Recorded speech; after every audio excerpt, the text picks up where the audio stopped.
Saturday morning climate பார்த்தீங்கன்னா மழையோடவே start ஆகிடுச்சு. ரொம்ப சூப்பராக இருந்தது கிளைமேட், ரொம்ப பீஸ்ஃபுல்லாக அவ்வளோ சூப்பராக இருந்துச்சு. சூடாக ஒரு டீ வச்சு குடிச்சிட்டு மழை பெஞ்சிக்கிட்டு இருந்தால் தண்ணியெல்லாம் செடியில் நிறைய இருந்தது, அது எல்லாமே ஊற்றி விட்டுட்டேன். ஹஸ்பண்டும் அப்படியே வேலைக்கு கிளம்பிட்டாங்க. மார்னிங் வேலைக்கு போகிறதுக்கு முன்னாடியே சிக்கன் வாங்கி கொடுத்துட்டு போயிருந்தாங்க. சரி, இந்த கிளைமேட்டுக்கு ஏற்ற மாதிரி சூப்பரான ஒரு பெப்பர் சிக்கன் ரெடி பண்ணலாமேன்னு சொல்லிட்டு ரெடி பண்ணிகிட்டு இருந்தேன்.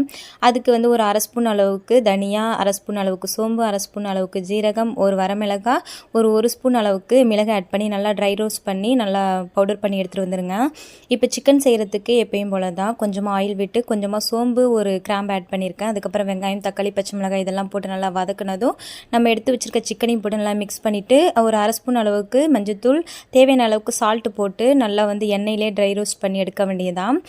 தண்ணி ஊற்றாமல் எண்ணெயிலே வந்து கிண்டி கொடுங்க. அதுக்கப்புறம் நம்ம பவுடர் பண்ணி வச்சுருக்கோம், அதையுமே மிக்ஸ் பண்ணி கொஞ்சமாக கருவேப்பிலை, மல்லித்தலாம் போட்டு நல்லா எண்ணெயிலே ஃப்ரை பண்ணோன்னா நம்மளோட சூப்பரான பெப்பர்